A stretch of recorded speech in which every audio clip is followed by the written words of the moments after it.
Pada video kali ini, saya akan menjelaskan tentang penyampaian pesan dalam lukisan.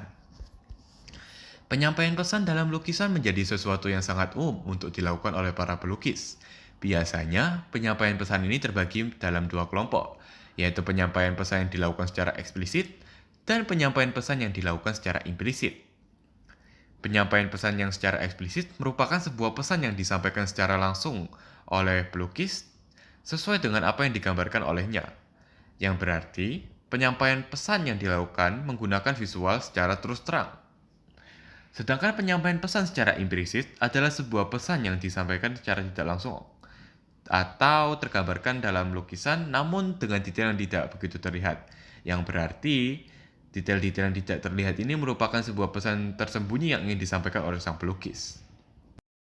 Namun, terkadang penyampaian pesan dari sebuah lukisan, banyak pelukis yang lebih sering menggunakan penyampaian dengan cara eksplisit daripada penyampaian implisit.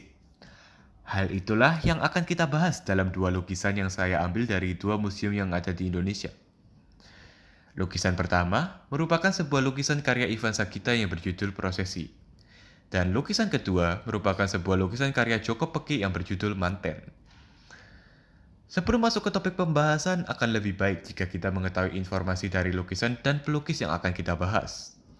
Pada lukisan pertama yang berjudul Prosesi, merupakan karya lukis dari Ivan Sagita yang terkenal akan lukisan-lukisannya yang beraliran surrealisme.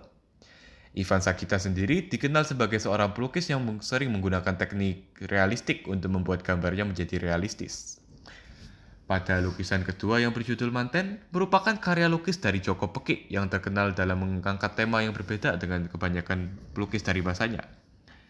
Joko Peki sendiri sangat terkenal dalam mengangkat tema-tema kesulitan hidup dengan gaya ekspresionisnya yang begitu unik. Sekarang, kita akan membahas penyampaian pesan dari kedua karya tersebut. Pada Prosesi, Ivan Sagita secara eksplisit ingin menggambarkan sebuah rasa depresif yang begitu suram dari orang-orang yang berada di dalam lukisan. Namun, jika diperhatikan lagi, lukisan ini secara tidak langsung menyimbolisasikan orang-orang yang ada di dalam lukisan. Hal ini dapat terlihat dari warna kedua orang yang mengenakan pakaian berwarna merah dan putih yang berada di antara orang yang mengenakan pakaian berwarna emas, yang dimana menunjukkan sebuah kontras dari segi warna ataupun dari segi ekspresi.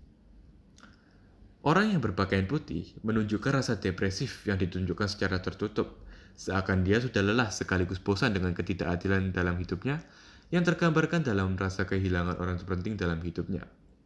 Sedangkan orang yang berpakaian merah menunjukkan rasa depresifnya secara terbuka dari ekspresi wajah yang begitu terlihat, seakan dia sudah lelah sekaligus marah dengan kemiskinan dalam hidupnya. Kemiskinan ini dapat terlihat dari caranya menatap orang yang berwarna hijau yang dia peluk dengan begitu memelas. Orang hijau ini bisa diindikasikan sebagai orang yang beruang, yang menatapnya dari atas seperti tidak peduli. Orang yang berpakaian emas yang berada di tengah lukisan ini menjadi sebuah gambaran hati nurani dari orang-orang yang ada di sampingnya, bahwa ketidakadilan atau kemiskinan dalam kehidupan telah membuat mereka begitu lelah dengan hidup. Dan cara yang dapat mereka lakukan atau cara yang ingin mereka lakukan untuk menghilangkan rasa lelah itu adalah dengan mengakhiri hidup mereka. Kemudian pada Manten karya Joko Peki ingin menunjukkan sebuah pernikahan yang dimana kedua orang yang menikah ini saling memperhatikan material dari pasangannya. Untuk mempelai pria, digambarkan menengok kepada tiara mempelai wanita. Tiara yang dikenakan oleh mempelai wanita ini mengindikasikan ekonomi dari mempelai wanita yang diperhatikan oleh mempelai pria. Selain itu, mempelai pria yang menengok ke arah tiara mempelai wanita menggambarkan sifat dari sang mempelai pria yang frontal dalam berbuat ataupun berucap. Di sisi lain, mempelai wanita juga menengok ke arah topi mempelai pria, tetapi mempelai wanita digambarkan tidak menengok seperti yang dilakukan oleh mempelai pria. Mempelai wanita hanya melirikkan matanya ke arah topi sang mempelai pria.